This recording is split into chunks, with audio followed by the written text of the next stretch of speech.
essas pessoas foram todas levadas para o mesmo lugar, o DOI-CODE de São Paulo.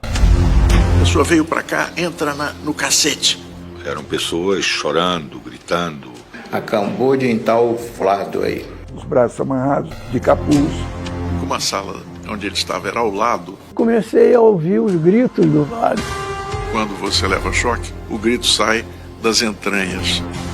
Choque, porrada, gritos, pancada e asfixia. Saiu alguém da sala onde ele estava sendo torturado e ligou o rádio no corredor. E os gritos no meio, com o terror. Quem são jornalistas? Quem são jornalistas? De repente tudo para, silêncio. Um silêncio mortal dentro do DOI-CODE. Mataram! Mataram ele. Mataram o Vlado. Mataram o Vlado. Foi assim que o Vlado foi morto.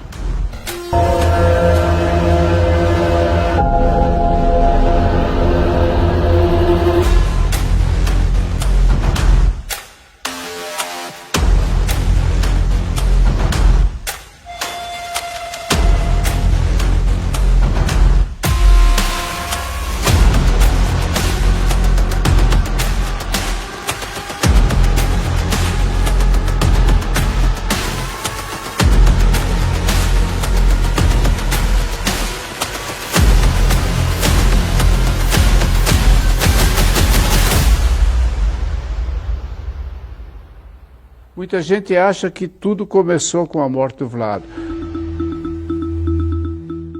Não, começou exatamente nesses protestos contra a violência que vinha numa sequência cada vez mais grave, em cima de uma falsa campanha contra a infiltração comunista na imprensa. Então foi uma prisão em massa. Eu vou ser preso dia 5 de outubro. Depois, ao longo das próximas semanas, outros jovens vão ser presos também, da área dos jornalistas. E com isso, então, chegou-se aos jornalistas. Em outubro, no dia 5 de outubro, depois uma série de prisões que culminou com a do Vlado, que foi a 12ª.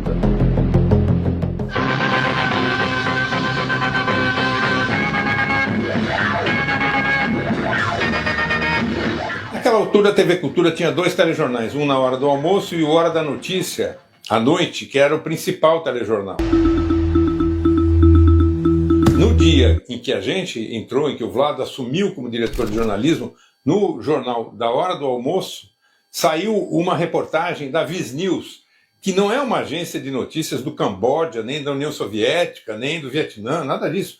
É uma agência de notícias internacional inglesa, respeitada, mas que falava sobre o Vietnã. Uma notícia jornalística normal, digamos assim, é que foi usada pelo colunista Cláudio Marques para dizer que a TV Cultura estava virando um agente do Vietnã.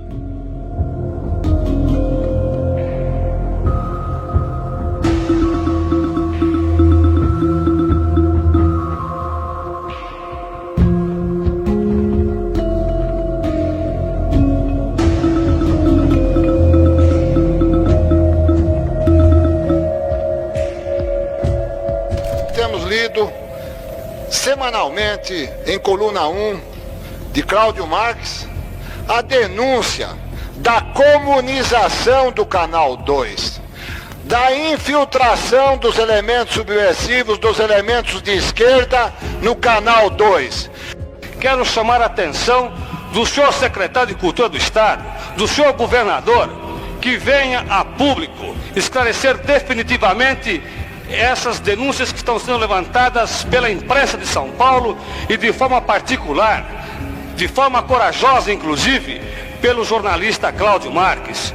Canal 2 novamente apresentou documentários de países da cortina de ferro.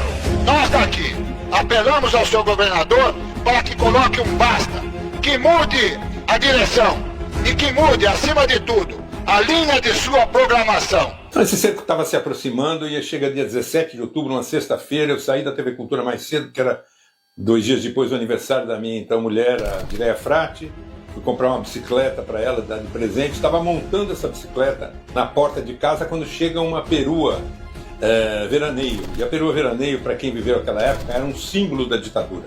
Era ali que eles prendiam, né, com esse carro da General Motors, eles prendiam as pessoas e muitas vezes, a partir dali, a pessoa desaparecia. A coisa ficou desesperadora quando eles disseram que queriam a Adileia também, porque eu não imaginava que ela pudesse ser presa, e nós esperamos a Adileia chegar do trabalho e fomos para o DOI-CODE já nessa perua, e aí já com um capuz encobrindo o rosto, né, e começa a situação que culmina naquela mesma noite, ela sendo torturada numa cela e eu na cela do lado, ouvindo ela ser torturada e sendo torturado também. Teve a prisão, que foi uma surpresa para mim, porque eu não achei que eu ia ser presa, e fui. Nem eu acreditava que aquele tipo de prática, de tortura, etc., aquilo ali fosse daquele jeito, que aquilo existisse, entende? Eu disse que nós éramos um grupo de jornalistas e intelectuais preocupados em discutir os destinos do Brasil, entende? Mas que não tínhamos nenhuma ação subversiva, essas coisas.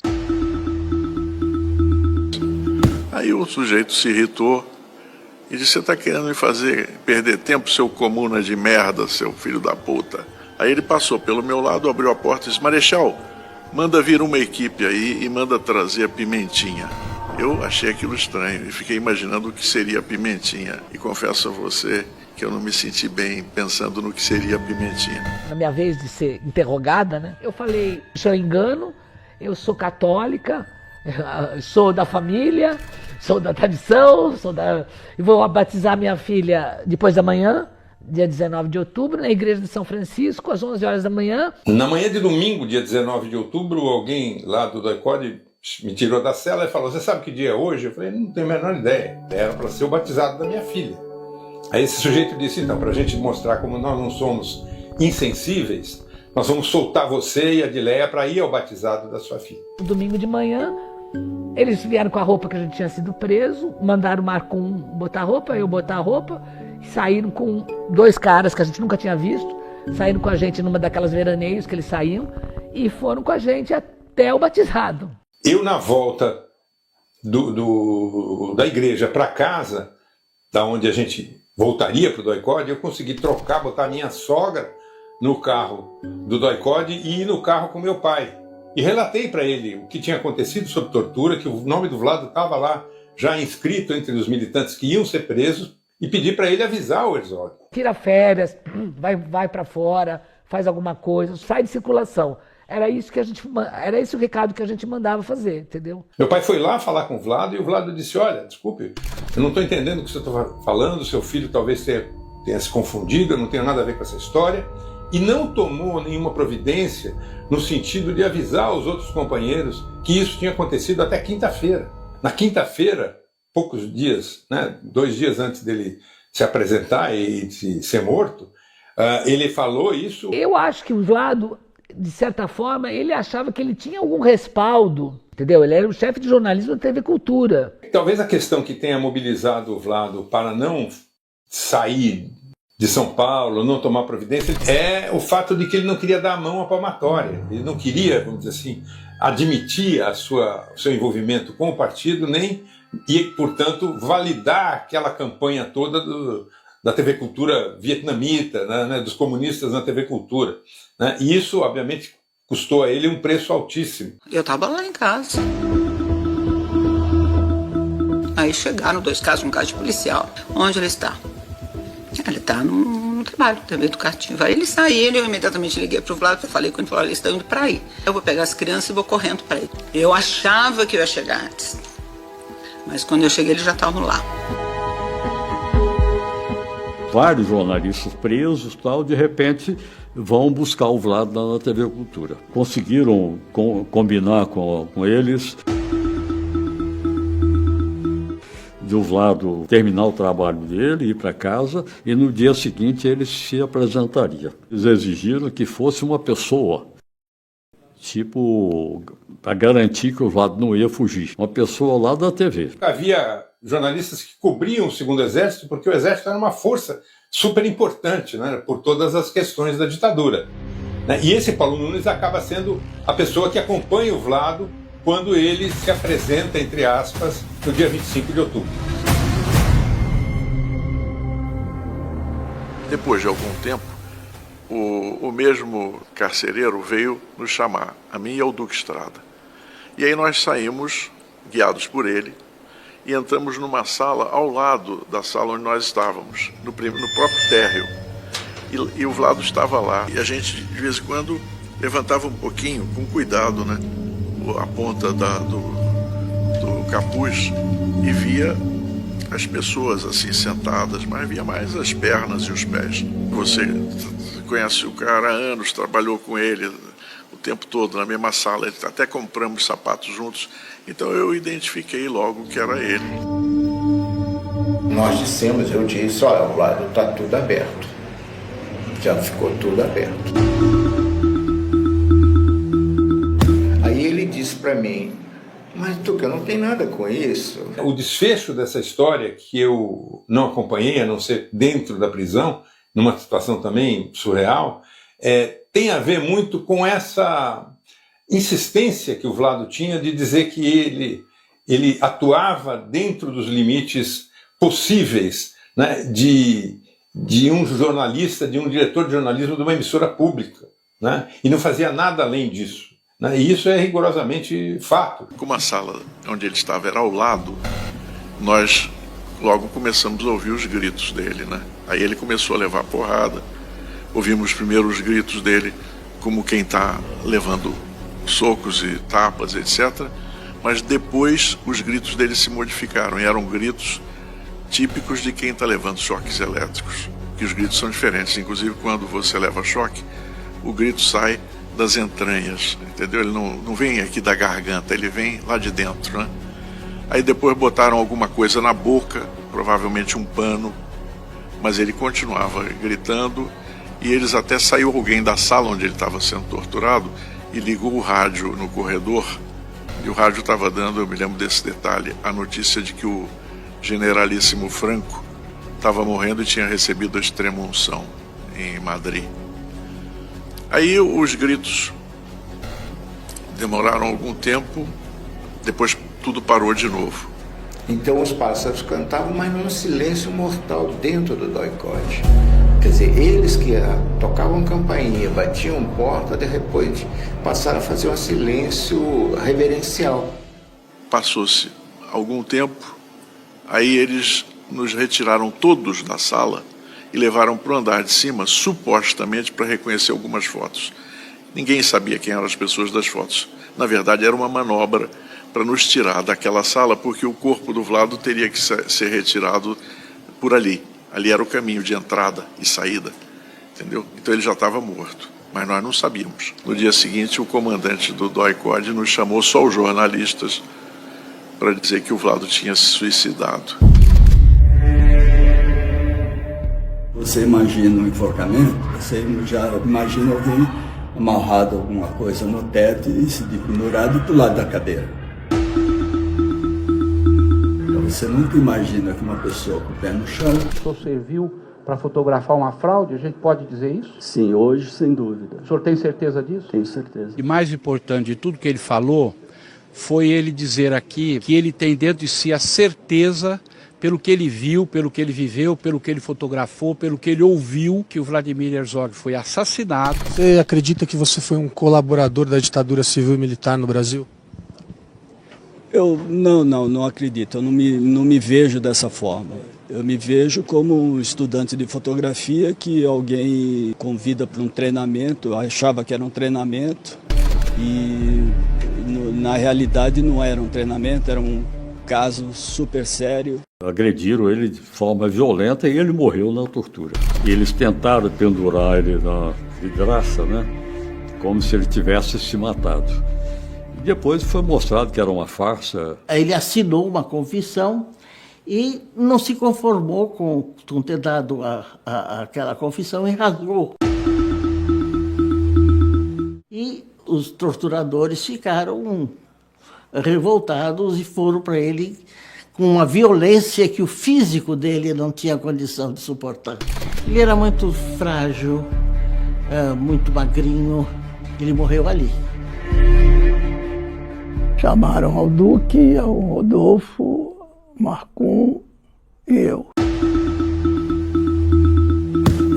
Eu me lembro que eu disse, eu falei, não é possível. O Vlado não se suicidou. Depois eles mostraram fotos, né? Mostraram o corpo depois da autópsia. Esse sujeito veio com uma conversa completamente inacreditável, dizendo que o Vlado, na verdade, era agente da KGB, que era um alto dirigente da KGB no Brasil. Eles disseram que o Partido Comunista já estava engajado na luta armada, a gente dizia que não. E toda essa história para justificar e explicar o, aspas, suicídio do Vlado.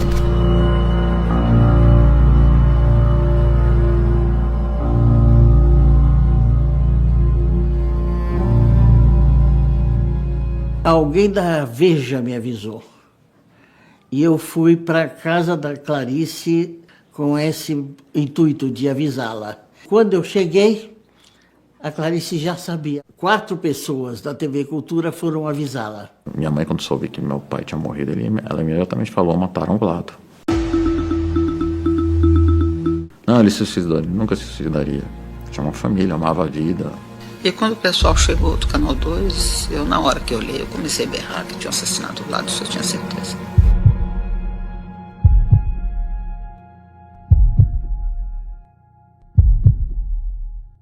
Foi o enterro mais tenso que eu já vi.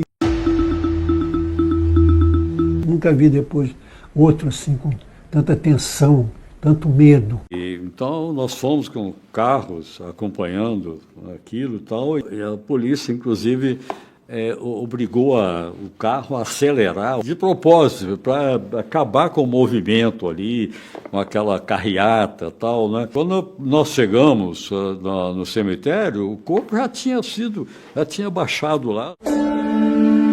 Vários agentes, né, vestidos, né, de fotógrafo, fotografando as pessoas. Estavam lá, evidentemente, depois para aprender, saber quem tinha ido e tal. Cercado de polícia, visível. O policial, né, olhando quem estava lá, quem cumprimentava quem. Eu me lembro do Rodolfo Konder passando por mim, disse, não fale comigo, eles estão matando, eles estão matando, eles estão matando. O governo já estava abandonando e ela gritando com o governo. Para, Dona Zora não chegou, para. Queriam apressar o enterro do meu pai antes da mãe dele chegar, antes da minha avó chegar. Dona Zora chegou atrasada. A Clarice queria que a Dona Zora estivesse presente. Nunca vou me esquecer a cena. A atriz Ruth Escobar chegou perto do local do sepultamento e disse: até quando nós vamos continuar a enterrar os nossos mortos em silêncio?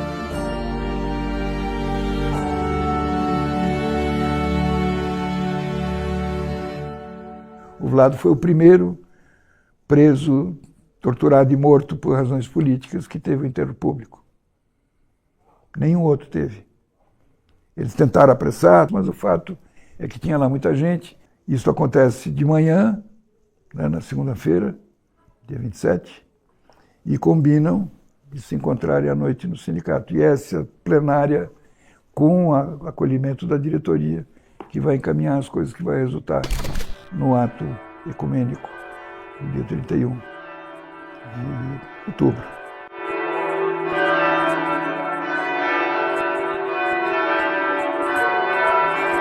É essa consciência que começava a ser despertada é que levou 8.000 pessoas ao culto ecumênico na Sé. Muita gente não pôde ir porque estava bloqueada a rua. A polícia bloqueou tudo. Muita gente não conseguiu, mas lotou.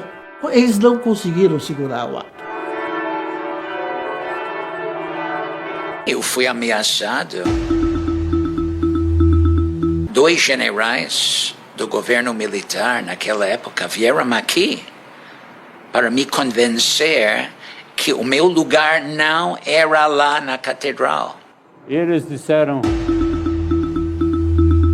tem 500 praças espalhadas na Sé e que qualquer manifestação que haja, eles têm a obrigação de atirar, e atirar para matar. E o que havia de expectativa era um banho de sangue na Praça da Sé, caso houvesse manifestações que extrapolassem o culto ecumênico. Mas esse momento eu continuo considerando que foi o despertar da consciência nacional contra o horror da ditadura militar. Então foi uma coisa inequívoca quanto ao que isso significava. Eu acho que não houve nada tão próximo disso na história do Brasil, do ponto de vista de unidade, voz política. Quando eu entrei na catedral e vi que não havia lugar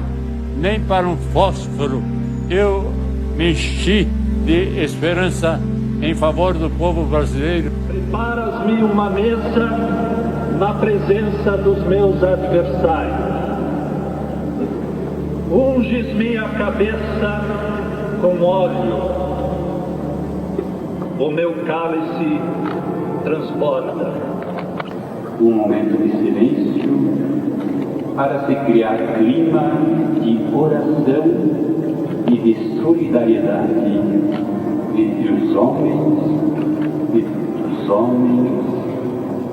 com Deus. Para Vladimir Herzog, ser judeu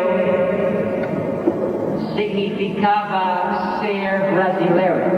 Ao Deus que está em todos os homens, silêncio, saiamos daqui, desse templo sobre o qual se reúnem todas as crenças. Saiamos em silêncio, saiamos e aguardemos o caminho da paz.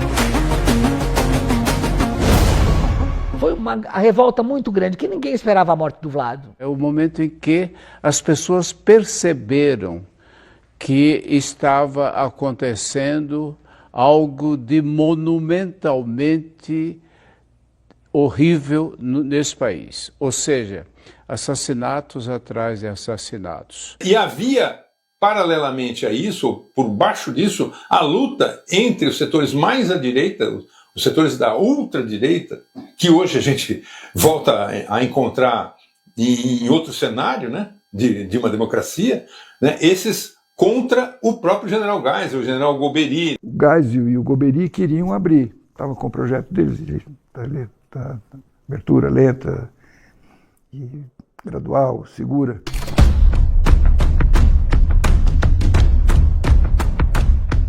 Foi uma clara tentativa de demonstrar para aquele lado que eles consideravam leve da ditadura, ou seja, o grupo do general Geisel, que defendia uma abertura política, e os duros, a ultradireita dos militares, combatia essa proposta, essa ideia. Eles quiseram demonstrar que eles podiam, que eles estavam lá e podiam fazer aquilo que eles quisessem. Havia um terror de Estado e um terror muito mais profundo nos porões desse Estado terrorista. Ali é que eu comecei a entender que era também uma briga entre dois elefantes. E como diz um velho provérbio indiano, quando dois elefantes brigam, quem sofre é a grama. E nós éramos a grama. Eles nos pisotearam. Esse processo todo faz com que o meu querido Vlado, meu amigo, tenha virado esse personagem histórico, né, que a gente hoje registra, morreu há 50 anos. 50 anos por Vlado. Nós estamos aqui por ele, e não por ele só, mas pelo que ele significava, pelo que ele sonhava. A Clarice registra que ele disse que entrou para o Partidão porque como judeu não podia estar na Igreja Católica. Eram as duas únicas organizações que lutavam contra a ditadura. Né? Então acho que isso marca muito os limites da ação política do Vlado e a sua crença que o jornalismo era uma ação política, mas era uma ação política não para mudar o governo simplesmente, era para melhorar a sociedade. Falar de Vlado hoje é falar da linha dura do Exército de 75, que desagou em Bolsonaro, que elogia a Ustra no impeachment da Dilma. Então, essa cadeia tá aí, tá ligada. Esses caras, enquanto esses caras não forem defenestrados da política nacional, nós vamos ter essa ameaça sempre. A morte dele chegou no momento que o copo estava cheio e a morte dele fez transbordar esse copo. É porque teve o ato ecumênico? É porque minha mãe fez a luta que ela fez? Ou será que é por tudo isso? A Clarice é um exemplo para todas, né? É um exemplo para todos, assim como todos os familiares de mortos e desaparecidos são exemplo até hoje. Ela tomou a palavra e ela disse: eu quero dar sequência, eu quero fazer o que for necessário para que exista essa responsabilização. Então a gente tem que sempre falar desses casos para que a gente consiga justiça para essas pessoas, reparação para as famílias e principalmente buscar a não repetição. Vlado era um homem de 38 anos, com direito a uma vida inteira. Era um homem preocupado com as questões da filosofia, da história, da antropologia, das artes. Então não era um cara qualquer. Matar esse cara é evidente que iria produzir uma reação na sociedade, que foi o que aconteceu.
Olá, tudo bem? Eu sou o Leandro Demori, diretor de jornalismo aqui do ICL Notícias. O documentário original Herzog, Crime que Abalou a Ditadura, que você acabou de ver, é um retrato da violência da ditadura e de como só a união popular é capaz de salvar uma democracia. A comoção nacional em torno do assassinato de Vladimir Herzog foi fundamental para o fim do regime militar e para a volta da democracia no Brasil. Mas tem muito mais sobre essa história que você precisa saber.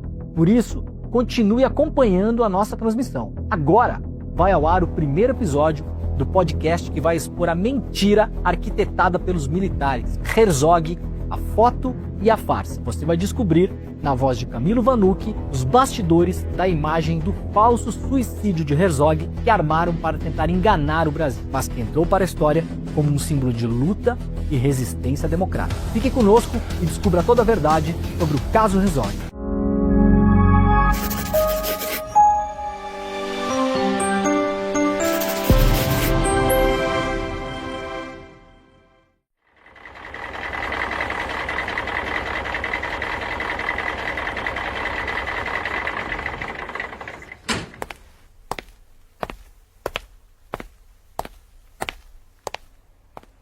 É noite de sábado em São Paulo, 25 de outubro de 1975. Uma perua veraneio estaciona em frente à Academia de Polícia, logo na entrada da cidade universitária, no Butantã. Te ligaram de madrugada? Não, não ligaram. Não ligaram, foram apanhar, precisavam de um fotógrafo, aí vem você. Faz apenas 3 dias que Silvaldo completou 22 anos. É o primeiro de uma série de muitos plantões que ele pretende cobrir neste e nos próximos anos. Filho de pai chinês e mãe brasileira, o jovem nascido em Santos aprendeu a fotografar na adolescência, com um tio, e logo transformou aquilo em profissão. Fez estágio na prefeitura e no jornal Cidade de Santos, antes de se voltar para a fotografia forense. A verdade é que o pai faleceu quando Silvaldo tinha 12 anos e ele logo precisou se virar. Chegou em São Paulo há um mês, aprovado num concurso para fotógrafo do Instituto de Criminalística e foi morar no CRUSP, o alojamento estudantil da USP. Não poderia haver notícia melhor do que a aprovação num concurso público. Ainda mais agora, quando o milagre econômico derretia aos olhos de todos, mesmo que nada saísse nos jornais sobre o assunto. Tá bom, cidade universitária, academia, foram lá te buscar, botaram você numa... Botaram na coisa, aí vão, o local onde é que é, aí vai conversando e tal, onde é que é o local, não sei o que, é aqui. Na real, Silvaldo permanece calado a maior parte do trajeto. Ele é novo, um tanto tímido e, convenhamos, ser chamado no meio da noite para fotografar uma ocorrência deve ser um pé no saco. Silvaldo interpretou aquela tarefa como sua primeira aula prática. Ele não fazia ideia do que encontraria lá. Ele pega uma das câmeras disponíveis e entra na perua. Nós usávamos dois tipos de máquina, uma 6x6, que eu acho que não foi, ou uma Minolta, 35mm, um filme branco e preto. 20 minutos depois, o veículo finalmente ingressa num pátio onde há outros carros estacionados. Silvaldo repara num portão preto e numa guarita. Parece os fundos de uma delegacia, mas o conduzem para uma espécie de edícula, um predinho de 3 andares nos fundos. Eu vou seguindo as pessoas, não faço pergunta, não faço nada. Silvaldo não faz perguntas, por opção, mas também por instinto. Eu cresci sobre esse regime. Meu pai era chinês, então quando começou isso, em Santos era área de segurança nacional, então a gente sempre vivia sob ameaça. Então eles tínhamos o chinês como comunista naquela Guerra Fria, e eu como família chinesa, aí a vizinhança toda, você já te criava um preconceito contra você. Intuitivamente, talvez Silvaldo tenha ido trabalhar para a ditadura exatamente para deixar de ser um alvo dela.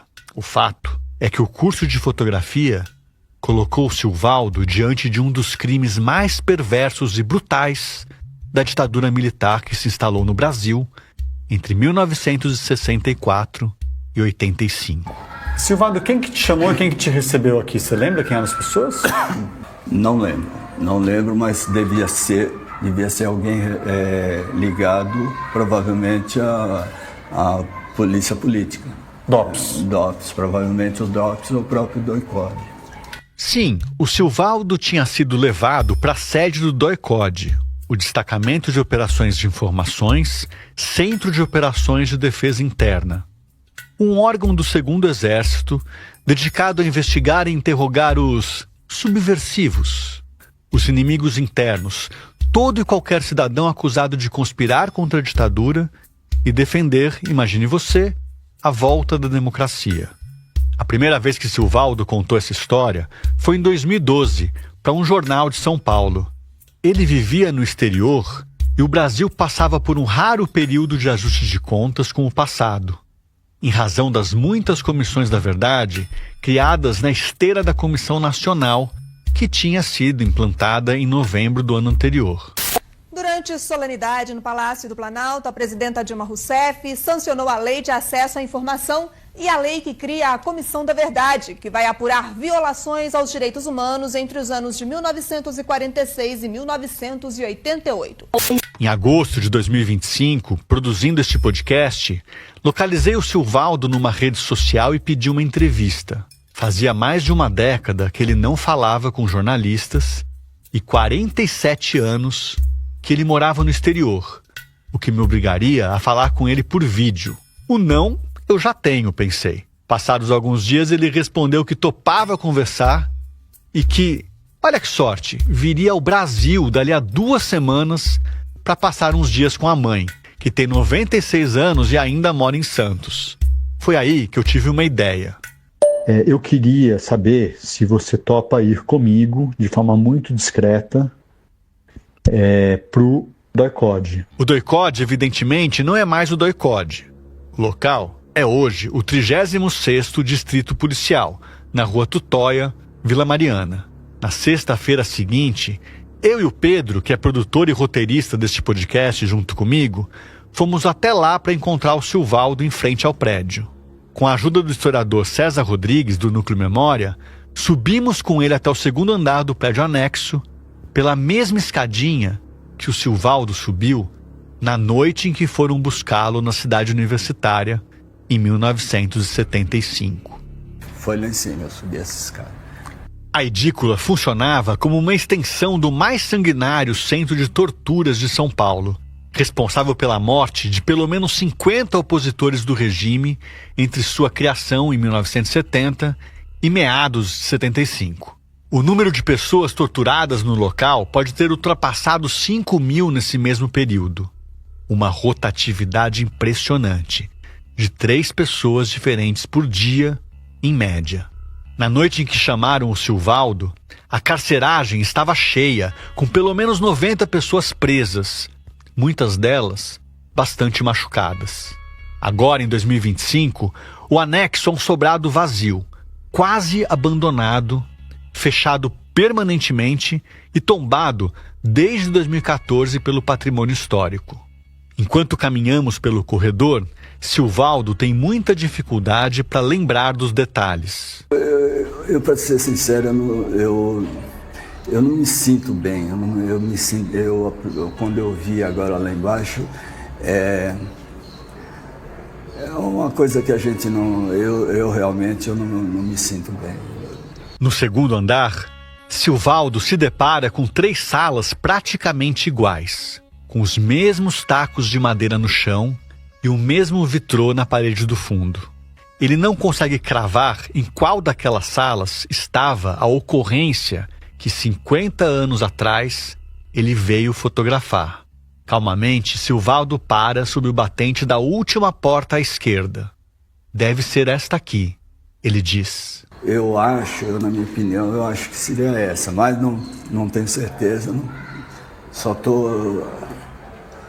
É o tipo da coisa que eu não tenho capacidade de responder, mas no meu feeling eu tenho a impressão que era essa. O que Silvaldo vê da porta da sala é uma cena trágica, escabrosa. A cena mais absurda e mais triste que ele fotografou na vida. Me causa, não sei porquê, não sei se...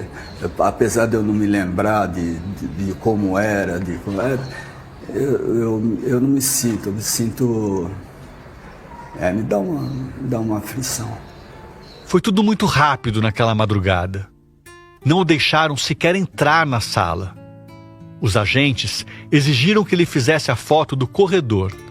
1, 2, 3 chapas no máximo, todas iguais. Em minutos, Silvaldo entregou o filme, a câmera e entrou no carro de volta para a academia de polícia. Era um momento de tensão, então você chega e tenta resolver da melhor forma possível e, quer dizer, eles também te empurram isso. Você, tá aqui, pum, pum, então, rápido.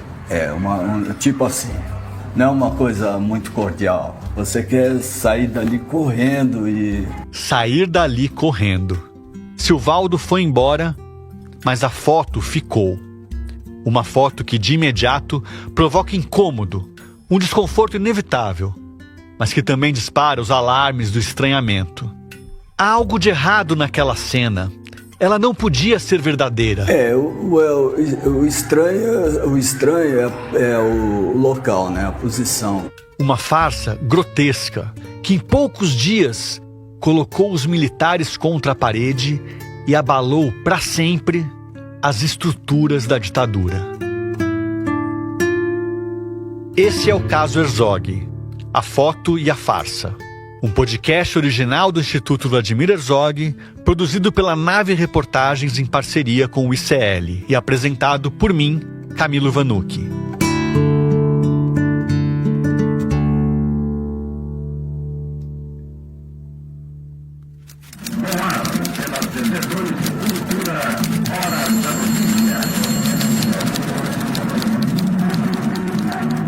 É noite de sexta-feira, 24 de outubro de 1975, na TV Cultura.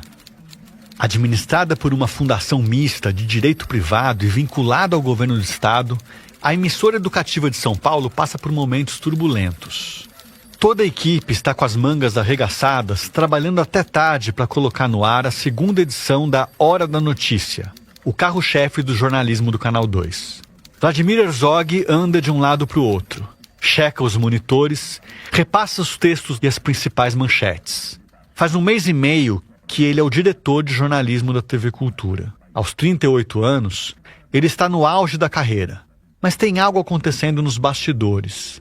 Algo grave o bastante para motivar Clarice, a esposa de Herzog, a arrumar as malas, acordar as crianças, colocar todo mundo no carro e ir até os estúdios da TV Cultura para tirar o marido de lá e levá-lo para o sítio da família. Então minha mãe vai para a TV Cultura comigo e com meu irmão para tentar pegar o meu pai. A gente não sabia por quê, né? Este é o Ivo Herzog. Ele tinha 9 anos e o irmão dele, André, tinha 7. Mas enfim, enquanto a gente ficou lá, eu lembro eu e meu irmão brincando lá e aquele barulho de redação, né? Que hoje não existe mais, né? Mas aquele tá dos telesfax, das máquinas que escreviam sozinho, recebendo as notícias, um monte de gente, redação de jornal era um lugar bem barulhento, né? A gente entrevistou o Ivo em setembro de 2025 nos estúdios do ICL em São Paulo. Essas entrevistas feitas com ele e com outros protagonistas do caso Herzog também foram gravadas em vídeo e alguns trechos estão no documentário Vladimir Herzog, o crime que abalou a ditadura, disponível nos canais do ICL. Logo de cara, nós pedimos para o Ivo compartilhar com a gente as memórias que ele tem daqueles dias, daquela semana. Bom, você não definiu quando começa a semana, qual é o dia? Você pode definir. Então, a minha definição é o dia 24, né? Porque no dia 24, que é a primeira lembrança que eu tenho, onde começa o caso Herzog, é quando eu e meu irmão, na redação da TV Cultura, que minha mãe tinha ido lá para buscar o meu pai, né? Porque sabia que tinha uns agentes do doicote que queriam prender ele para interrogatório e existiam relatos das coisas terríveis que estavam acontecendo lá. A gente estava esperando que ele, mais cedo ou mais tarde, fosse chamado para depor, e eles vieram na sexta-feira. Houve um acordo que ele se apresentaria às 8h30 da manhã.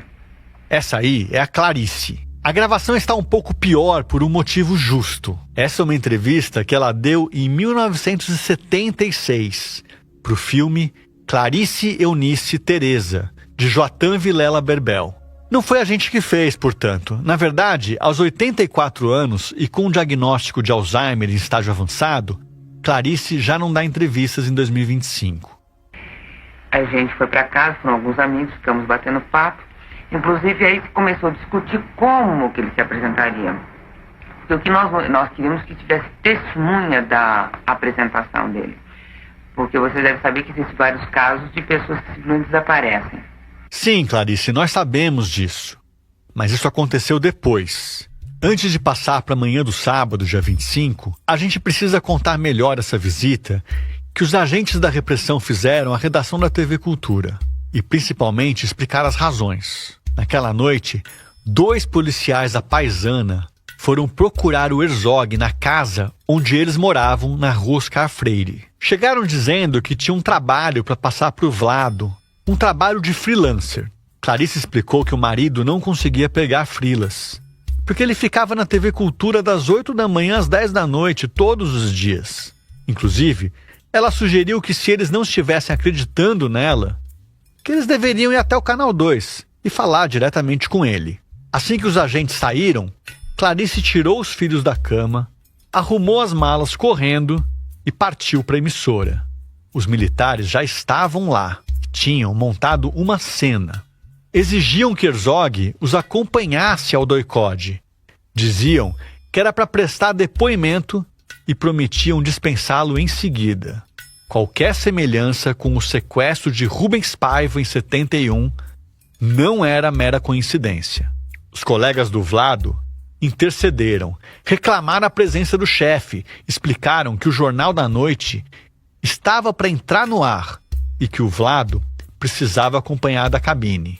Também disseram que após o jornal, o diretor ainda teria uma última reunião para orientar as reportagens do final de semana. Estica daqui, puxa de lá, foi preciso que o presidente da Fundação Pátria Anchieta prometesse que o Vlado se apresentaria no doicode na manhã seguinte, para que ele pudesse finalmente ser liberado para dormir em casa naquela noite. Ninguém entendeu nada. O diretor de jornalismo da TV Cultura não era um cara perigoso, um subversivo. Jamais tinha feito parte de qualquer organização armada, nem curso de guerrilha.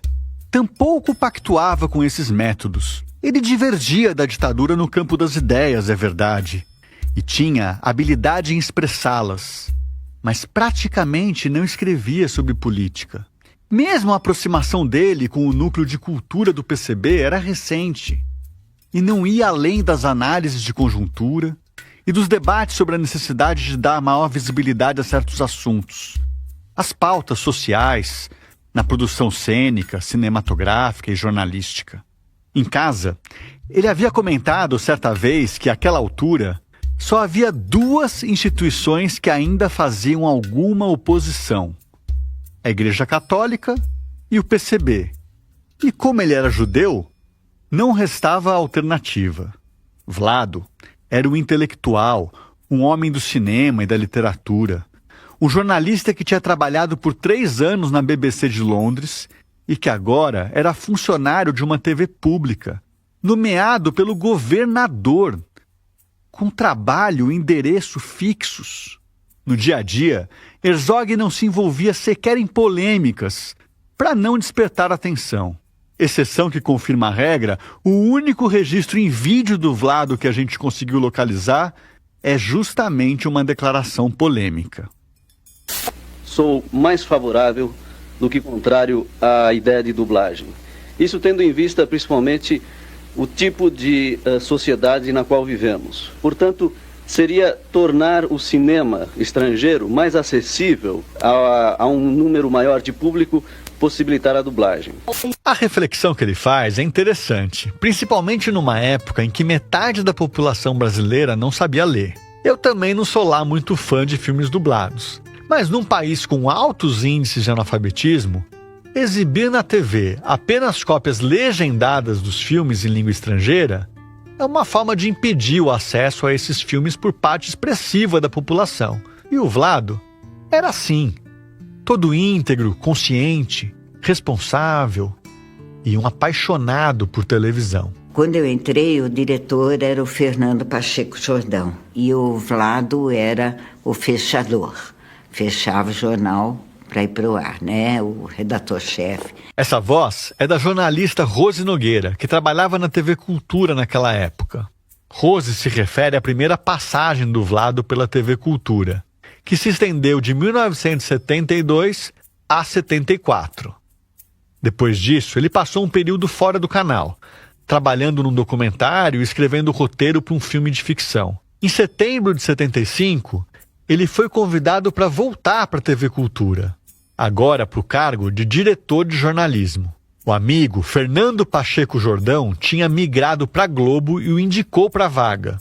E a Rose estava lá, trabalhando na editoria de Internacional.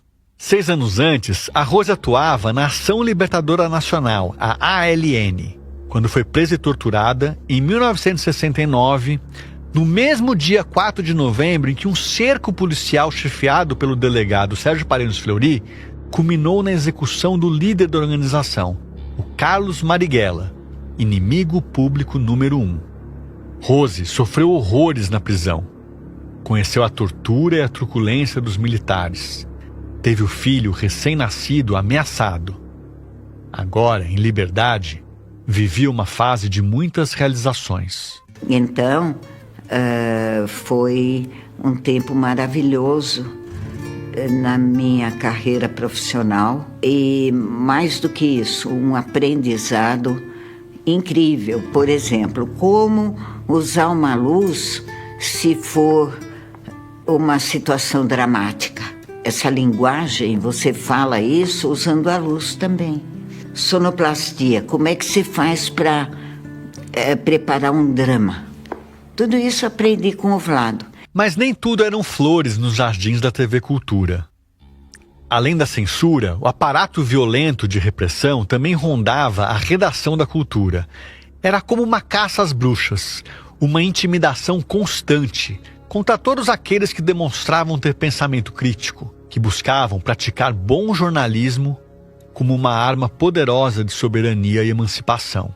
Em setembro de 75, o alvo preferencial dessa perseguição eram os jornalistas que tinham alguma ligação com o Partido Comunista Brasileiro. E o PCB era atacado naquela altura por ordem do general Geisel, o presidente da República, é bom que se diga isso, porque era a organização que tinha sobrado. E o governo via no PCB um risco para o projeto de manutenção da ditadura. Esse aí é o jornalista Paulo Marcum, um veterano da televisão brasileira que hoje mora em Lisboa. Quando o Vlado assumiu a direção de jornalismo da TV Cultura em setembro de 75, Marcum foi convidado para assumir a chefia de reportagem.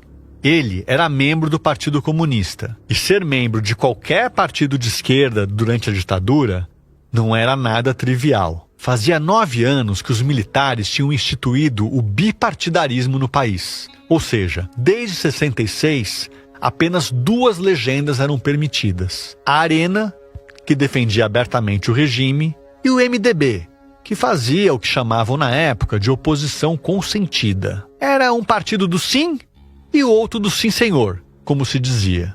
O PC tinha caído na ilegalidade e uma das tarefas dos sistemas de informação era localizar e desmantelar esses agrupamentos. E o que os membros do PC faziam?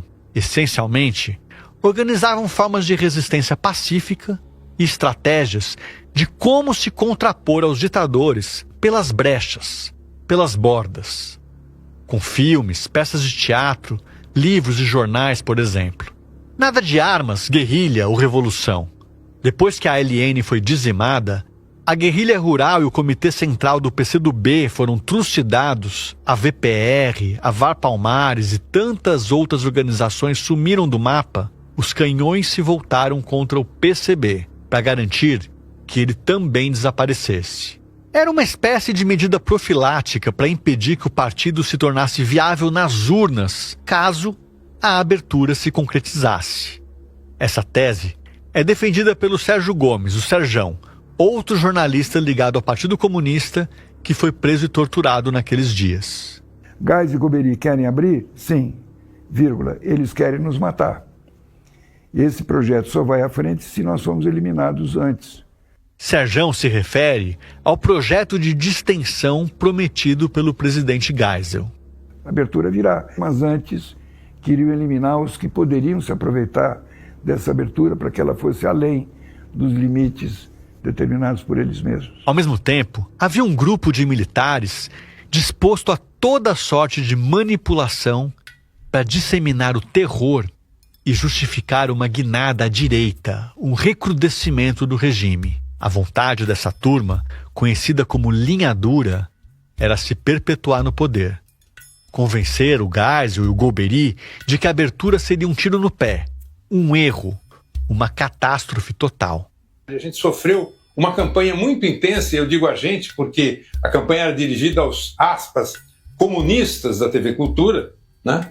Por parte da imprensa, de alguns colunistas de direita e de alguns parlamentares de extrema direita que viam naquela mudança no comando da TV uma vietnamização da TV Cultura e etc. Vietnamização? Transformar a TV Cultura num Vietnã, é isso? Como transformar numa Venezuela? No dia em que a gente entrou, em que o Vlado assumiu como diretor de jornalismo, no jornal da hora do almoço, saiu uma reportagem da Viz News, que não é uma agência de notícias do Camboja, nem da União Soviética, nem do Vietnã, nada disso. A Viz News era uma agência internacional de notícias com sede em Londres e que nada tinha de comunista. E justamente no dia em que o Vlado assumiu a direção de jornalismo do Canal 2, dia 3 de setembro de 75, o Jornal do Meio-Dia colocou no ar uma reportagem sobre o Vietnã, que abordava o fim da guerra meses antes, a derrota dos Estados Unidos e as tentativas de reconstrução do país, destroçado após quase 2 décadas de conflitos. A matéria também incluía um breve perfil do Ho Chi Minh, o presidente do Vietnã, um dos poucos países comunistas que resistiam ao avanço dos Estados Unidos em tempos de Guerra Fria. Só que o Herzog não tinha nada a ver com aquela reportagem. Ele tinha acabado de chegar, não tinha participado daquela edição. E a reportagem não tinha nada demais. Essa notícia, que vista com os olhos de hoje não tem nada de errado, nada de diferente, é uma notícia jornalística normal, digamos assim, é que foi usada pelo colunista Cláudio Marques para dizer que a TV Cultura estava virando um agente do Vietnã. O Cláudio Marques era um nome influente no jornalismo paulista. Ele assinava uma coluna na TV Bandeirantes, outra no Diário do Comércio da Indústria, o DCI, do qual era diretor, e uma terceira coluna no jornal Shopping News, um semanário recheado de anúncios que era distribuído de graça aos domingos nos bairros abastados de São Paulo. O Shopping News trazia um conteúdo com moda, turismo, gastronomia e entretenimento. Ele era muito lido e ajudou a influenciar parte da elite intelectual da época. Esse Cláudio Marques era conhecido por seu alinhamento com a linha dura, um expoente de certo jornalismo opinativo de extrema-direita. Foi ele o primeiro a reparar na reportagem sobre o Vietnã. Na edição do DCI, do dia 4 de setembro, um dia depois da exibição da matéria na Viz News, ele escreveu um comentário curto, apenas assinalando o estranhamento. Foi o início de uma verdadeira campanha contra o que parte da imprensa de direita, de maneira mais ou menos orquestrada, passou a chamar de infiltração comunista na TV Cultura.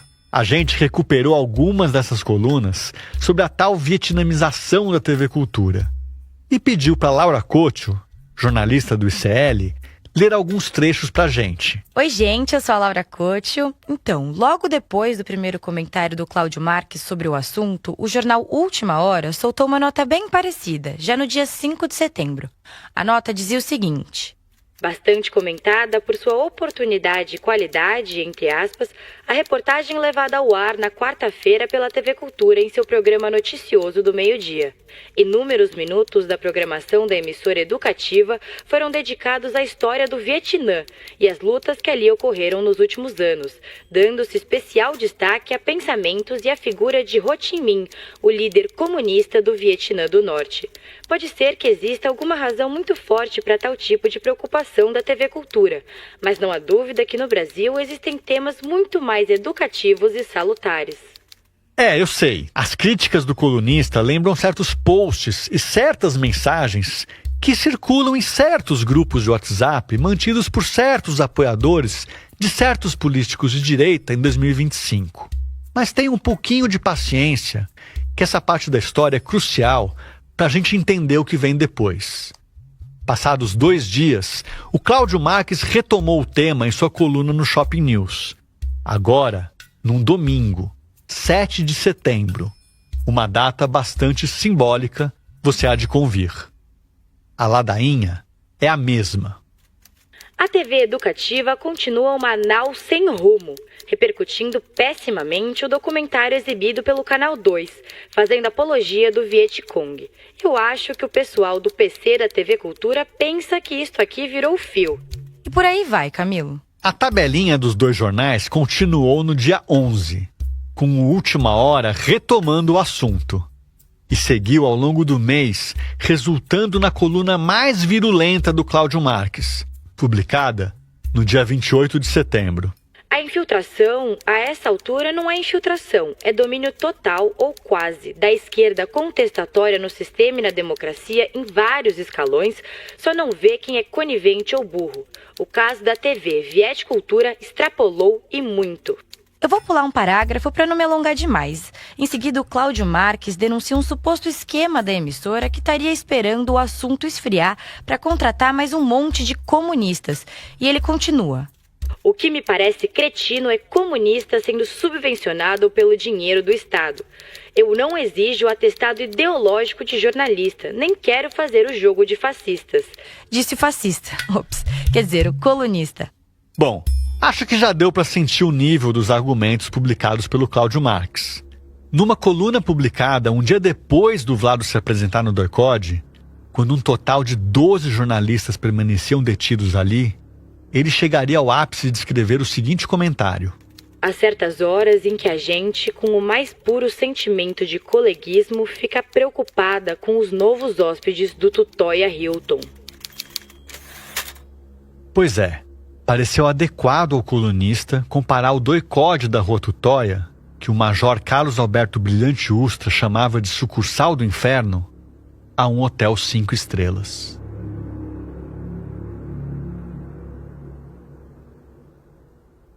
Olha, confesso a você que não consegui descobrir se o Cláudio Marques ainda está vivo, aos 86 anos. Mas também não faço a menor questão. O que a história nos mostra é que as acusações feitas por ele repercutiram na Assembleia Legislativa de São Paulo nos primeiros dias de outubro e acabaram acendendo as bananas de dinamite que iriam estourar mais adiante. Esse papo de que a TV Cultura estava a serviço do comunismo se encaixou feito luva na histeria coletiva da linha dura. Os primeiros a se lambuzar com aquela fake news foram os deputados estaduais Vadielu e José Maria Marim. Eles decidiram aproveitar a polêmica para ganhar pontos com seu eleitorado. É provável que você já tenha ouvido falar neles. Coincidência ou não, os dois eram ligados a grandes clubes de futebol, o São Paulo e o Corinthians, e tiveram trajetórias públicas bastante conhecidas e controversas nas mesmas proporções. Quem vai apresentar para vocês esses dois expoentes da bancada da bola de 75 é o jornalista Juca Kfouri, que você já conhece. Vadielu e José Maria Marim, ambos eram deputados estaduais pela Arena, né? O partido da ditadura, aqui em São Paulo. Incomodados que estavam com a cobertura, digamos, isenta da TV Cultura, o Vadielu faz um discurso denunciando a presença de comunistas na TV Cultura, no jornalismo da TV Cultura. E o José Maria Marim aparteia, reforçando e dizendo que era necessário que se fizesse ali uma limpeza que trazia intranquilidade às famílias paulistas e tal, papapá. Mas eram bestas feras, Camilo. Eram verdadeiras bestas feras. Absolutamente pouco preocupadas com o tipo de denúncia que faziam. O que eu não sabia, e o Juca Kfouri nos contou, foi que o envolvimento do Vadielu com a linha dura e com as forças de repressão era muito mais íntimo do que aparentava. Vadielu era presidente do Corinthians. Tinha um sítio onde se torturavam presos políticos, onde morreu o velho Joaquim Câmara Ferreira, o Toledo, que era o braço direito do Marighella, na ALN. Assustador, não é? O Juca Kfouri, que torce pro Corinthians, como você já deve saber, tem verdadeira ojeriza pela figura do Vadielu. Ele e muitos corintianos. A própria Gaviões da Fiel foi fundada durante a gestão do Vadielu com a ideia de fazer oposição a ele dentro do clube. O que você provavelmente não sabe, e essa parte eu sei faz tempo, é que o Juca foi da ALN quando tinha 20 anos e estudava na USP. O que ele fazia? Entre outras coisas, dirigia o carro do Toledo, o mesmo dirigente morto no sítio citado por ele. Olha, esse sítio clandestino foi registrado em cartório como Sítio 31 de Março, acredita?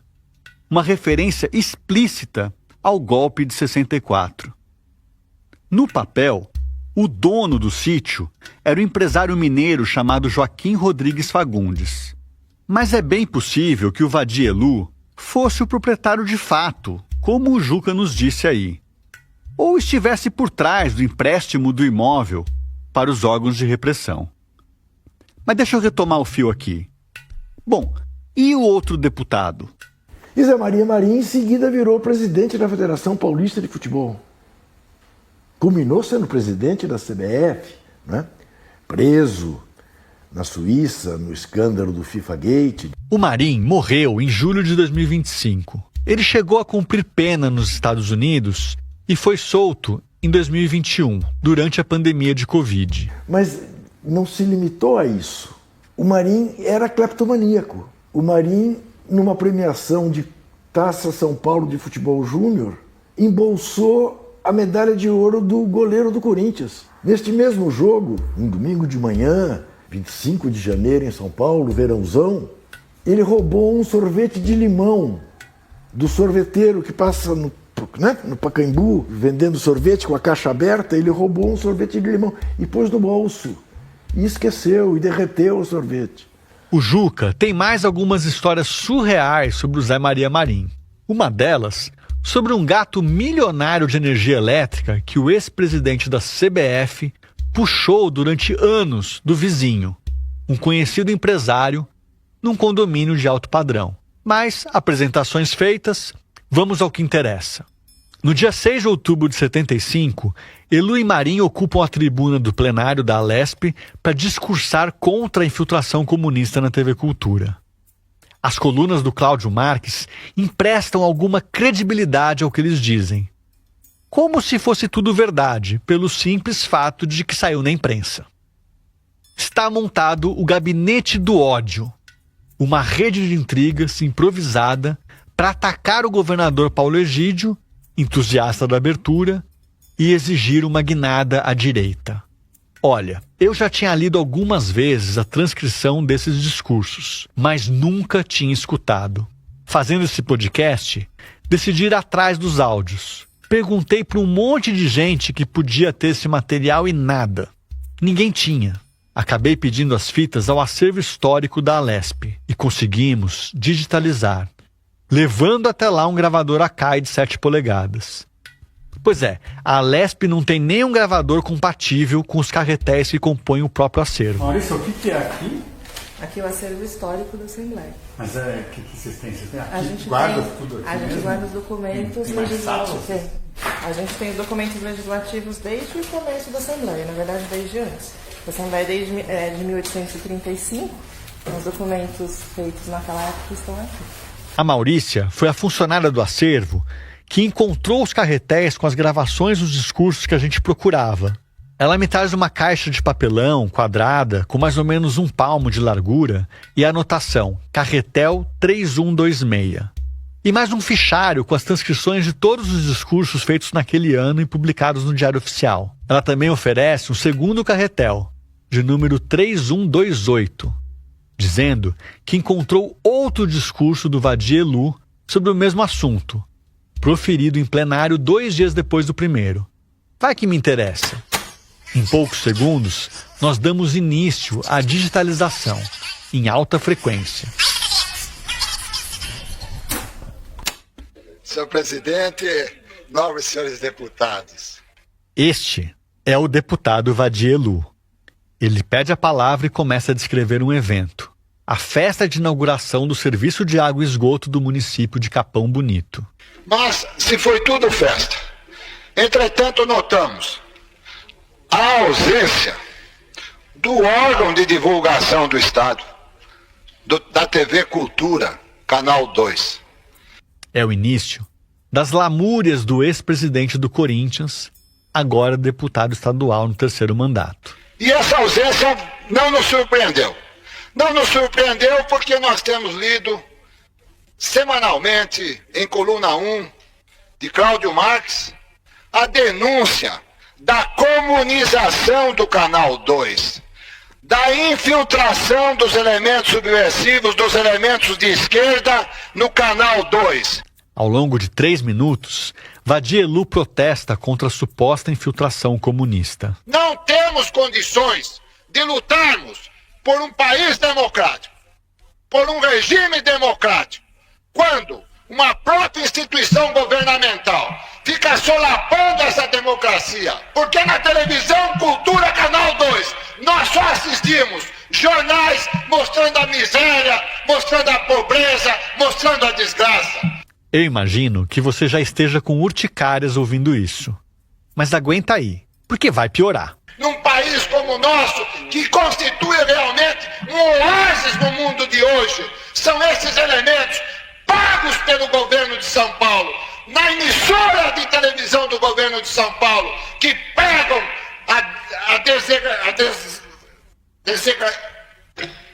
Pois é, ele se atrapalha todo com a palavra desagregação e acaba perdendo o fio. Mas logo se recompõe e conclui, bem mais calmo, dizendo que o seu partido não poderia aceitar uma coisa dessas. E o Canal 2 tudo omite. Ao contrário, faz o proselitismo do comunismo, da subserviência. Quando a gente acha que acabou, começa o aparte do também deputado Marim. Já não se trata nem de divulgar aquilo que é bom e deixar de divulgar aquilo que é mal. Se trata de uma grande intranquilidade que já está tomando conta de todos de São Paulo. Ele se alonga por 2 minutos e meio. E nesta parte, nobre deputado Vadielu, quero chamar a atenção do senhor secretário de Cultura do Estado, do senhor governador, que venha a público esclarecer definitivamente essas denúncias que estão sendo levantadas pela imprensa de São Paulo e de forma particular, de forma corajosa inclusive, pelo jornalista Cláudio Marques. Por fim, Marim coloca o problema no colo do governo, como quem pede uma providência, em especial do secretário de Cultura, o empresário e bibliófilo José Mindlin. O que não pode perdurar, nobre deputado, é esta omissão, tanto por parte do senhor secretário da Cultura do Estado, como também do senhor governador. E é taxativo ao exigir que medidas sejam tomadas. É preciso, mais do que nunca, uma providência, a fim de que a tranquilidade volte a reinar, não só nesta casa, mas principalmente nos lares paulistanos. 2 dias depois, na quarta-feira, 8 de outubro, Vadielu voltaria a ocupar a tribuna para insistir no mesmo assunto por mais 4 minutos e meio. Se na segunda-feira nós denunciamos a comunização do Canal 2, ontem, dia 7, às 9 horas da noite, o Canal 2 novamente apresentou documentários de países da Cortina de Ferro, Polônia e Tchecoslováquia, com a complacência, repito, do senhor secretário da Cultura, José Mindlin, do senhor governador. Ele retoma a cantilena da invasão da TV Cultura por membros do PC. E é esse partido que tomou conta do Canal 2. E conclui pedindo a cabeça dos diretores da emissora. Que mude a direção e que mude, acima de tudo, a linha de sua programação, já que é uma emissora oficial, já que é mantida com o dinheiro do povo, porque o governo é da Revolução, e a Revolução de 64.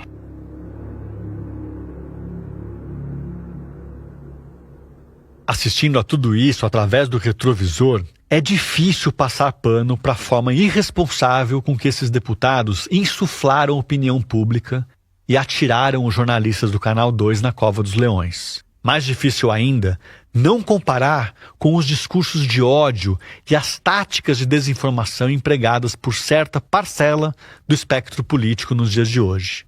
Foi como pendurar um alvo nas costas de Vladimir Herzog. Não era a primeira vez que o Vlado tinha um alvo pendurado nas costas. Nascido em 1937 na antiga Iugoslávia, hoje Croácia, Vlado era o único filho de um casal de origem judaica que precisou se refugiar na Itália para escapar do nazismo depois que a Alemanha ocupou a cidade onde viviam em 1941.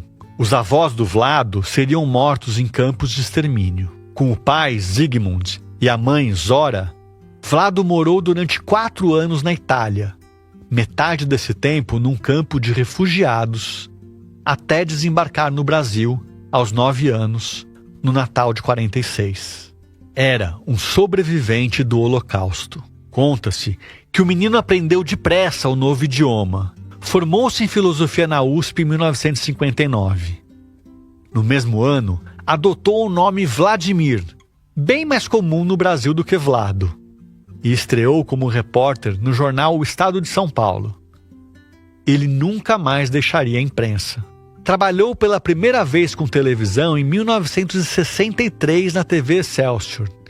E apesar de fazer bonito na skin de jornalista, logo descobriu sua verdadeira paixão, o cinema. Na cabeça dele, ele era um cineasta.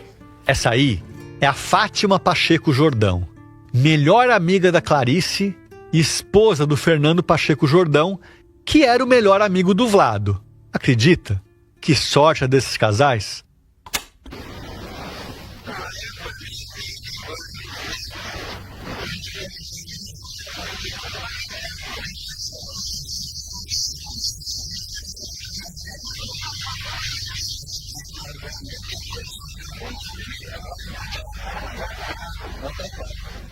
Isso que você ouviu agora foi um trecho do filme Marimbás, um documentário curta-metragem de baixíssimo orçamento que o Herzog dirigiu em 63, todo gravado numa comunidade caiçara em Copacabana, no Rio de Janeiro que não existe mais.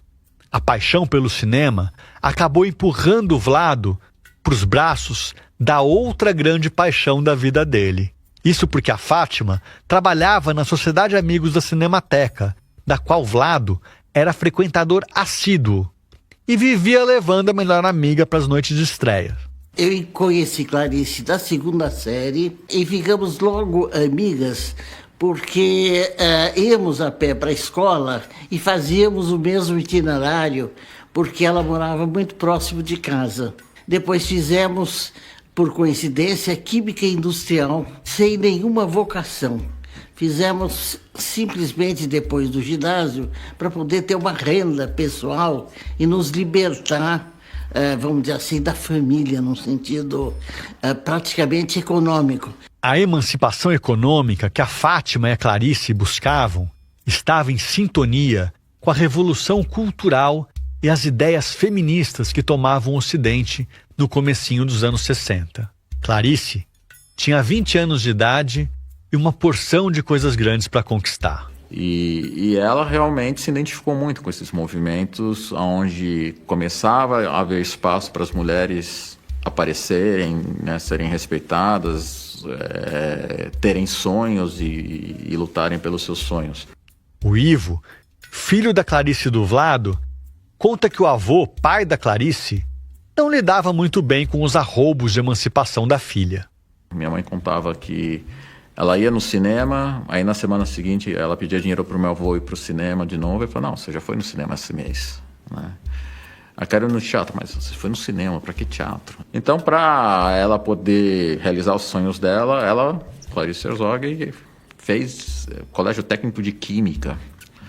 E começou a trabalhar como técnica de química para ter o dinheiro dela e poder comprar os livros, fazer as viagens, ir no cinema, no teatro.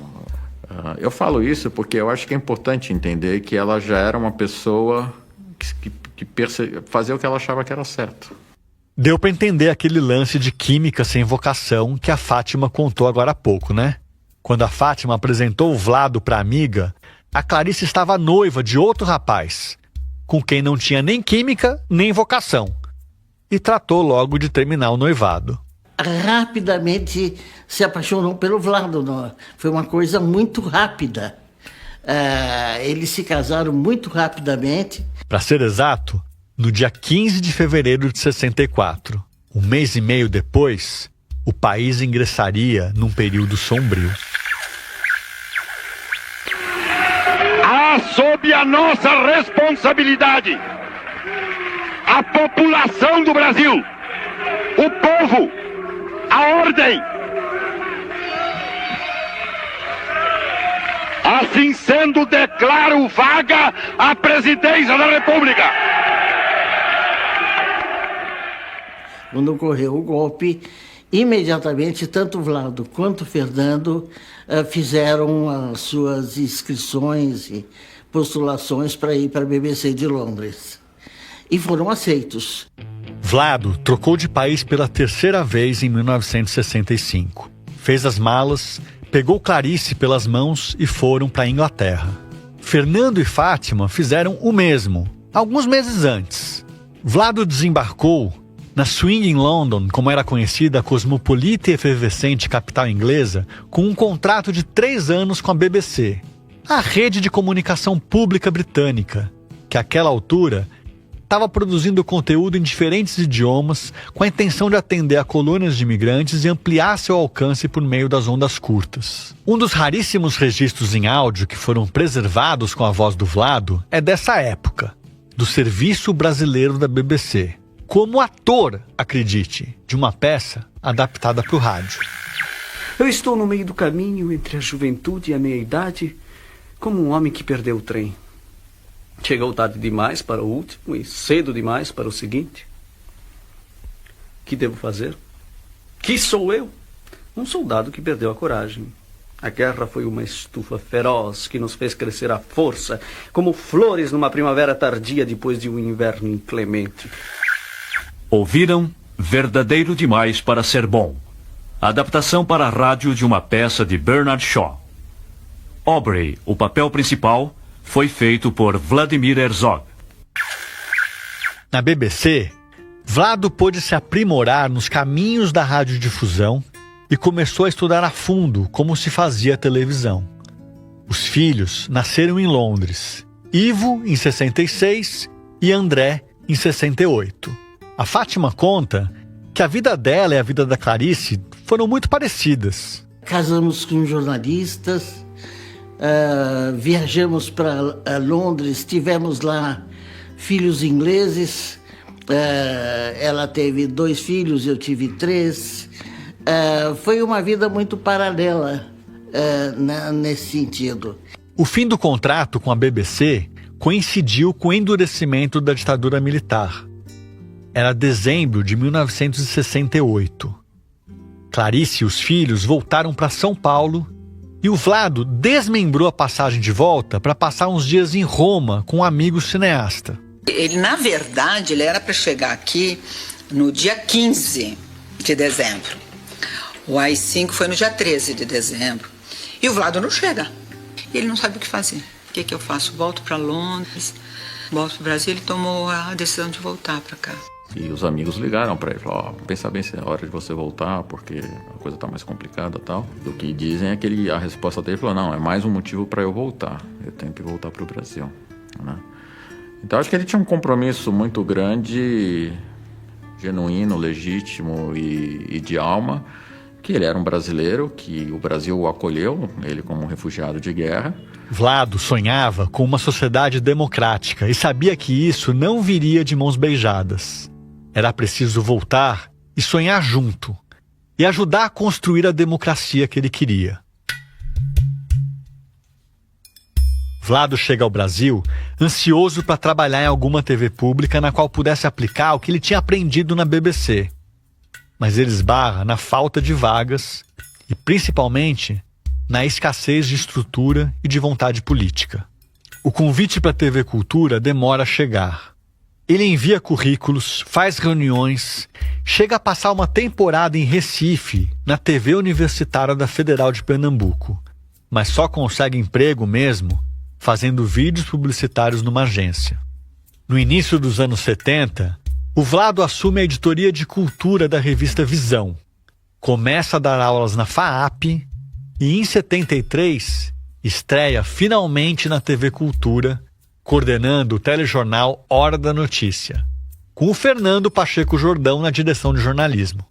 Ele acaba deixando o cargo no final de 74, quando o Jordão sai da emissora, e passa os primeiros 8 meses de 75 sem emprego, mas trabalhando com cinema, sua grande paixão, fazendo roteiro para um longa e pesquisas para um documentário. Quando volta para a TV Cultura, agora como diretor de jornalismo em setembro de 75, Vlado tem uma missão pessoal: abrir um canal de diálogo efetivo entre governo e população. Uma espécie de fala-povo permanente, para ajudar a população a expressar demandas e críticas, ao mesmo tempo em que a administração poderia usar aquilo para se mobilizar e responder a elas. O que você já deve ter sacado é que não foi assim que a ideia foi recebida pela linha dura do regime. Ao mesmo tempo, os militares decidiram aniquilar o Partido Comunista. Então, essa reação de parlamentares como Vadielu, José Maria Marim, do jornalista Cláudio Marques e outros colunistas, todos venais e ligados aos órgãos de repressão, era instrumento desse processo de cerco e aniquilamento do Partido Comunista. O próprio Marcum foi preso no dia 17 de outubro, enquanto montava a bicicleta que tinha comprado para dar de presente para a esposa, a também jornalista Diléa Frati.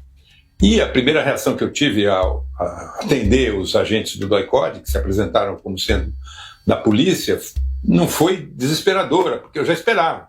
A coisa ficou desesperadora quando eles disseram que queriam a Diléa também, porque eu não imaginava que ela pudesse ser presa, e nós esperamos a Diléa chegar do trabalho e fomos para o DOI-CODE já nessa perua, e aí já com um capuz encobrindo o rosto, né, e começa a situação que culmina naquela mesma noite, ela sendo torturada numa cela e eu na cela do lado, ouvindo ela ser torturada e sendo torturada também. Diléa Frati tentou como pôde frear a ânsia dos torturadores. Falei, isso é engano, eu sou católica, sou da família, sou da tradição, e vou batizar minha filha depois da manhã, dia 19 de outubro, na igreja de São Francisco, às 11 horas da manhã, com o padre Frei Clarencio Nerotti, que estava em Santa Catarina. E esse apelo, que não dá nem para chamar de truque porque era verdade, não só fez cessar a tortura. Diléa e Marcum foram liberados para acompanhar o batizado da filha, na companhia de uns brutamontes do DOI-CODE. Mas foram. E a informação batia com o que eu tinha falado, eles ficaram meio assim. Aí acabou o batizado, meu pai, que é uma pessoa apolítica, era uma pessoa completamente apolítica, chegou para os caras falando, mas era meu aniversário. É aniversário dela, a Delma, minha mãe, fez um bolo, fez uma lasanha maravilhosa, arrastou os caras para minha casa. O pai da Diléa, sogro do Marcum na época, simplesmente arrastou os agentes para a festinha pós-batizado. Depois ainda teve um encontro ali doméstico com o meu então sogro oferecendo uma coxinha, uma caipirinha para os homens do DOI-CODE, uma cena inacreditável. Eu, na volta da igreja para casa, da onde a gente voltaria para o DOI-CODE, eu consegui botar minha sogra no carro do DOI-CODE e ir no carro com meu pai. E com isso, pintou a oportunidade para uma troca importante de informações. E relatei para ele o que tinha acontecido sob tortura, que o nome do Vlado estava lá, já inscrito entre os militantes que iam ser presos, e pedi para ele avisar o Herzog. Meu pai foi lá falar com o Vlado, e o Vlado disse, olha, desculpe, eu não estou entendendo o que você está falando, seu filho talvez tenha se confundido, eu não tenho nada a ver com essa história, e não tomou nenhuma providência no sentido de avisar os outros companheiros que isso tinha acontecido até quinta-feira. A gente tem que tomar cuidado para não fazer uma análise apressada desse episódio. O mais provável é que o peso do cargo tenha se tornado um fardo nas costas de Herzog. Admitir que participava do Partido Comunista seria uma forma de dar razão às denúncias feitas pelo gabinete do ódio. E poderia soar como traição ao governador e ao secretário de Cultura. Nos dias que antecederam a visita dos agentes à emissora para levar o Herzog, 11 jornalistas tinham sido presos, todos com alguma ligação com o Partido Comunista. Um deles foi o Antony de Cristo. Num primeiro momento, eu tive a intenção de ir para cima do sobrado para ir ao banheiro. Aí um deles, então eu acompanho. Então eu voltei e falei, não adianta, aqui eu não tenho saída. Também pegaram o Rodolfo Konder e o Jorge Duque Estrada, que já não estão mais aqui para contar a história. E na noite de sexta-feira, 24 de outubro, foram à TV Cultura em busca do Vlado, o provável líder daquela célula comunista, segundo eles.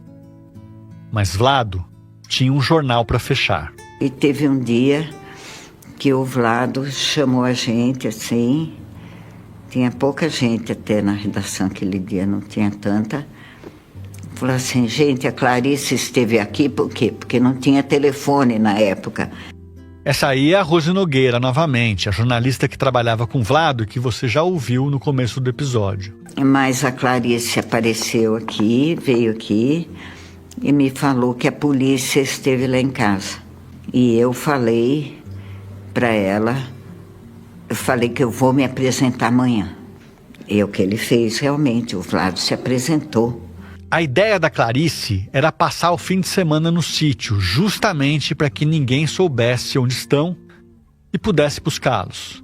A iminência de um sequestro ali mesmo, na noite de sexta-feira, na emissora pública, obrigou o casal a rever os planos e deixou Herzog numa situação difícil. Mais uma vez, o posto que ocupava, o sobrenome institucional, o fato de ter um cargo de confiança e representar o governo do estado, tudo isso pesou para que o Vlado se comprometesse a se apresentar no sábado, 25 de outubro, às 8h30 da manhã.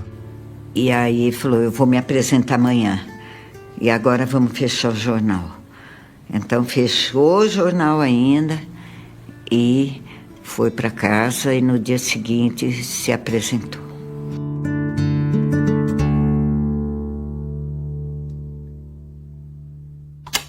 Depois de um certo tempo, eu estava sentado do lado do Duque, já tínhamos nos falado, entende? E a gente, de vez em quando, levantava um pouquinho, com cuidado, né? A ponta do capuz e via as pessoas assim sentadas, mas via mais as pernas e os pés. Esse é o Rodolfo Konder, um jornalista que trabalhava com o Vlado na revista Visão. O relato que você acabou de ouvir está no documentário Vlado, 30 anos depois, que o João Batista de Andrade lançou em 2005. E aí o Vlado chegou e imediatamente você conhece o cara há anos, trabalhou com ele o tempo todo na mesma sala, até compramos sapatos juntos, então eu identifiquei logo que era ele. O Konder tinha sido preso na véspera. Junto com ele, também detido na sexta-feira, estava o Jorge Duque Estrada, do Estadão, que também deu seu depoimento no filme do João Batista. Eu olhei para o lado e o Rodolfo, que estava do lado esquerdo do meu, ele disse, olha, Rodolfo, acabou de entrar o Vlado aí. Porque dava para perceber com essa mecânica de levantar a cabeça e empurrar o capuz para trás, dava para perceber a presença das pessoas que chegavam, pessoas que você conhecia ou não conhecia. Encapuzados, os dois não só reconheceram o Vlado pelos sapatos, como também escutaram os gritos dele quando as torturas começaram. Como a sala onde ele estava era ao lado, nós logo começamos a ouvir os gritos dele, né? Aí ele começou a levar porrada, ouvimos primeiro os gritos dele como quem está levando socos e tapas, etc., mas depois os gritos dele se modificaram e eram gritos típicos de quem está levando choques elétricos. Um carcereiro ligou o rádio e aumentou o volume. Konder e Duque ainda podiam ouvir os gritos do amigo.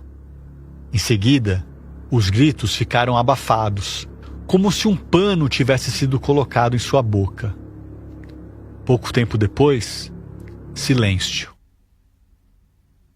Por volta do meio-dia, em outro ponto da cidade, Clarice e Fátima contavam à mãe do jornalista, Dona Zora, que Vlado tinha se apresentado por conta própria ao doicode. Nós fomos avisá-la que o Vlado tinha se entregado, que ele ia voltar à noite e tal. Nós fomos avisá-la, Dona Zora. E a Dona Zora, vão matar o Vlado. E eu disse, não, Dona Zora, Clarice explicando para a Dona Zora. Fátima e Clarice até tentaram diminuir a aflição daquela mãe. Zora, no entanto, repetia que o filho seria morto, o que a deixava desesperada. Morrer no Brasil, depois de sobreviver ao nazismo e trocar 2 vezes de país? A Clarice, de certa maneira, tinha uma intuição que alguma coisa de ruim aconteceria. No começo da noite, Fátima estava em casa com o marido quando o telefone tocou. O Fernando atendeu. Instantes depois, estava no chão, inerte, com as mãos na cabeça, inconsolável. Ele chegou a desmaiar. Fátima, grávida de 7 meses, conseguiu acordá-lo. Em seguida, deixou o marido em casa chorando para acudir a amiga de infância. Quando ela chegou à casa da rua Oscar Freire, A Clarice já tinha recebido a notícia. 4 pessoas da TV Cultura foram avisá-la. E ela ficou bastante perturbada e quando me viu disse: Fátima, mataram o Vlado, aos gritos, levantando a mão assim, mataram o Vlado.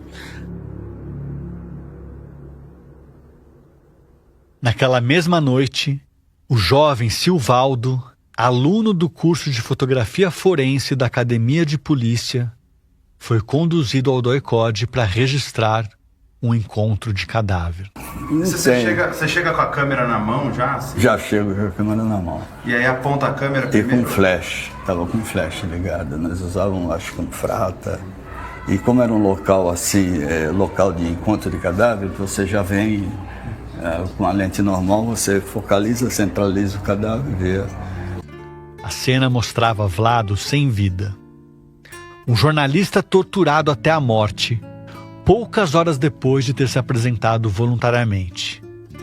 Na imagem montada pelos agentes, o que se via era um homem de 38 anos, atado pelo pescoço à grade da janela, com um cinto de pano que nenhum preso usava, nem o próprio Vlado.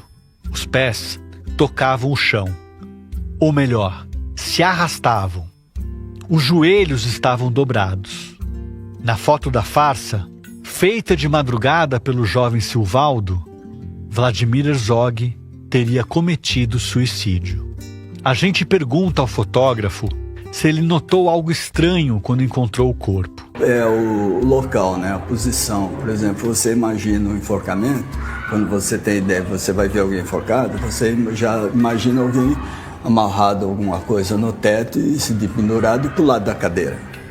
E nesse caso não, nesse caso a corda estava amarrada aqui, a pessoa de pé e puxaram a perna dele. Esta história não termina aqui. Na verdade, esse é só o começo. O começo do fim da ditadura e o começo de uma longa luta por verdade e justiça que tem sido travada há 50 anos e que a gente vai conhecer a fundo em breve. Fique ligado em nossos canais e já salva este podcast na tua plataforma de áudio preferida.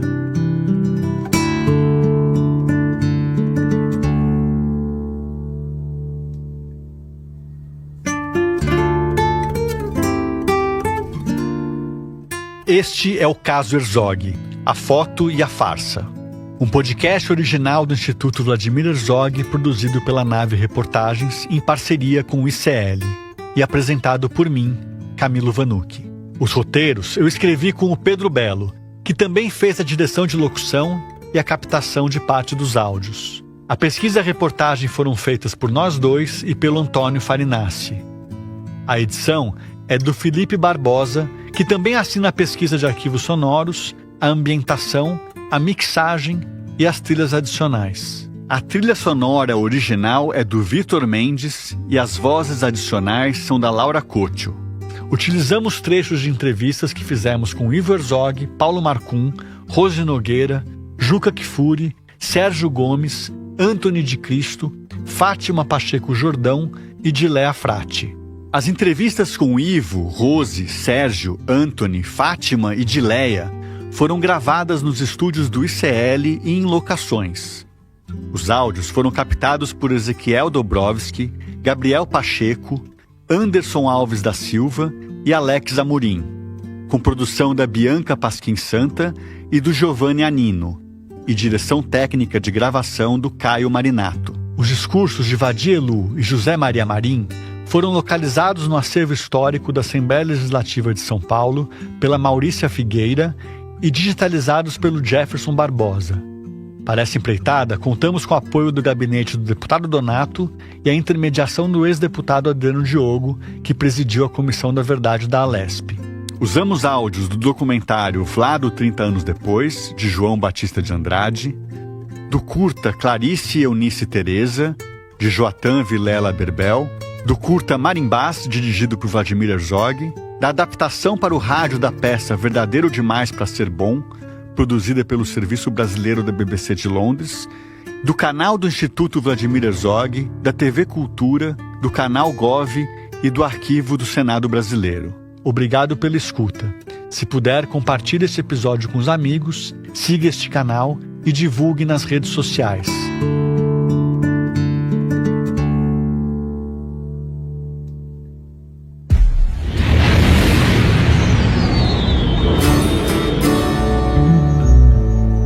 NAV Reportagens.